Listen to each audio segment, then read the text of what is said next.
CNN outlined 5 scenarios for ending the war in Ukraine, but only one of them turned out to be positive for Kiev. However, Ukrainian experts interviewed by Focus believe that there are significantly more promising options and offer their own map of possible outcomes. Scenario 1. The American model, Truce without peace. According to military and political expert Dmitry Snegirev, this approach completely suits the Ukrainian side because an official agreement to end the war in the Russian interpretation would automatically mean Russia's victory and Ukraine's defeat, as well as the legal and actual recognition of the captured territories. This is precisely what the Americans are trying to avoid by proposing this option. Scenario number 2. Occupation without recognition. There are examples in world practice when the return of occupied lands took decades. For example, France was able to return territories after 40 years, and Germany reunited after about half a century. That is why, according to Snegirev, the 50-year-old deadline in this scenario is not accidental. This means that Russia does not receive international recognition of its new borders. Scenario 3. Partial territorial concessions. It is likely that the Kherson region, including the regional center, will remain under Ukraine's control. It is clear to both sides that the Dnieper River will become the de facto demarcation line, which is extremely difficult to break through. The situation is similar with the Zaporizhia region. About 30% of the territory will remain under the control of Ukraine, and the city of Zaporizhia itself will not be given up because it is strategically important, says Snegirev. Scenario 4. Kadyrov's death. If we have already mentioned the Caucasus, there is another interesting scenario for the end of the war, which is based on the death of Ramzan Kadyrov. Imagine that he dies, and a power struggle begins in Chechnya. This creates internal problems for Russia. In such a situation, people like Prigozhin may appear, who will say that Moscow has been constantly putting pressure on the Caucasus, and perhaps the time will come for the beginning of a third Chechen war. But not in Chechnya, but right in Moscow. Leading expert of the National Institute of Strategic Studies, Ivan Us, believes. Scenario 5. War in the Caucasus and the role of Turkey. If Russia does not attempt to attack the Baltics or Finland, the next possible theater of war could be Azerbaijan. This would be a serious blow to Russia, especially if the White House signs an agreement creating the Zangezur corridor, which Russia will no longer control. Instead, the United States will control it. If Russia does not take any steps to resolve this situation, the US may begin to control this important corridor, and a NATO naval base will appear in the Caspian Sea, which will be under the Turkish flag. This will be a serious threat to Russia, since Turkey is a powerful NATO member and has significant influence. In this case, Turkey understands that its interests are contrary to Russia's interests, and it may want to change the situation in the region. Turkey has a vision of creating a Turkic world, and it is interested in such regions of Russia as Tatarstan and Bashkortostan. They have rich resources, but are under Russian control, which makes their independence difficult. Scenario 6. Semi-protectorate. Political scientist Alexei Golubutsky names another unlikely but possible scenario for the end of the war. We ourselves agree to the status of a semi-protectorate of Russia. This would mean preserving the symbolic attributes of independence, language, flag, state institutions, but with limited sovereignty in matters of foreign policy.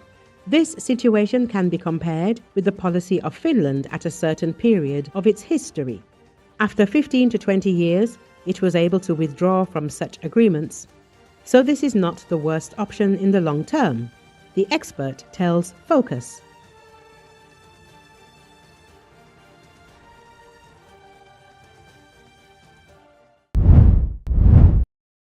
Ukrainian President Volodymyr Zelensky said Tuesday that it is impossible to talk about Ukraine without Ukraine, ahead of the upcoming meeting between Russian President Vladimir Putin and U.S. President Donald Trump in Alaska.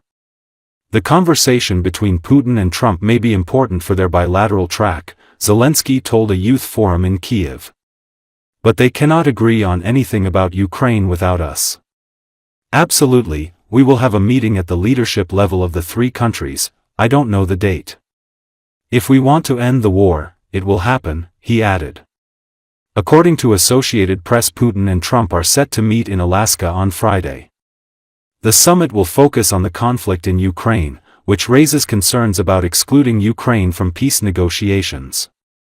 The Ukrainian leader has categorically rejected any deal with Moscow that could involve ceding land after U.S. President Donald Trump suggested such a concession would be beneficial to both sides. Russia currently holds shaky control over 4 of the country's regions, 2 in the country's east and 2 in the south. Dmitry Zelenski. Слава Україні! Допомагає та підтримує. Передусім Дати йому мікрофони. Перше питання логічно почати з людини. Доброго дня, шановні друзі, тут присутні. Доброго дня, пане президенте. Що стосується перемовин, в будь-якому випадку вони важливі на рівні лідерів. Але говорити про Україну без України неможливо і ніхто це не прийме. Тому розмова президента Сполучених Штатів і Путіна, безумовно, може бути важливою для їх двостороннього треку. Але нічого про Україну без нас вони прийняти не можуть.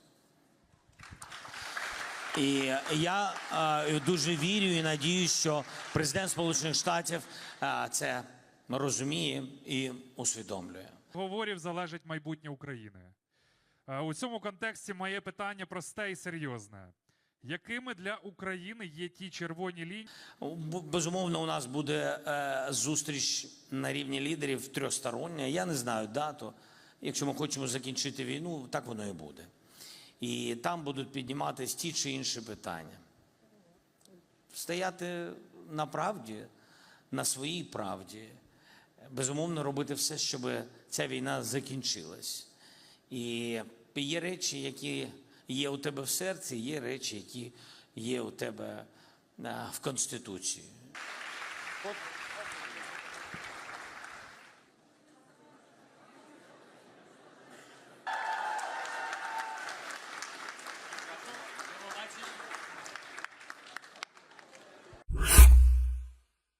European Union leaders will speak with Ukrainian President Volodymyr Zelensky and U.S. President Donald Trump ahead of Trump's planned meeting with Russian President Vladimir Putin on Friday, the European Union said on Tuesday.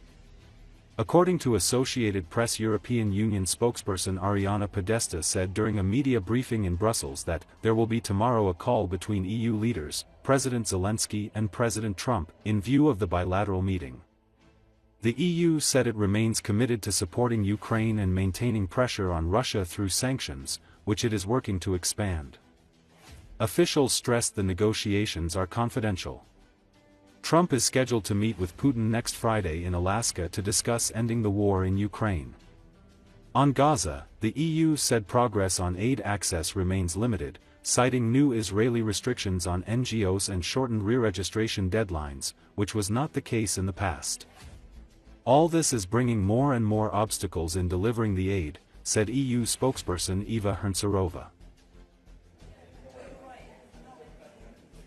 Today, we are in a situation in which there will be tomorrow a call between EU leaders, President Zelensky and President Trump, in view of the bilateral meeting that President Trump has called for Friday with President Putin.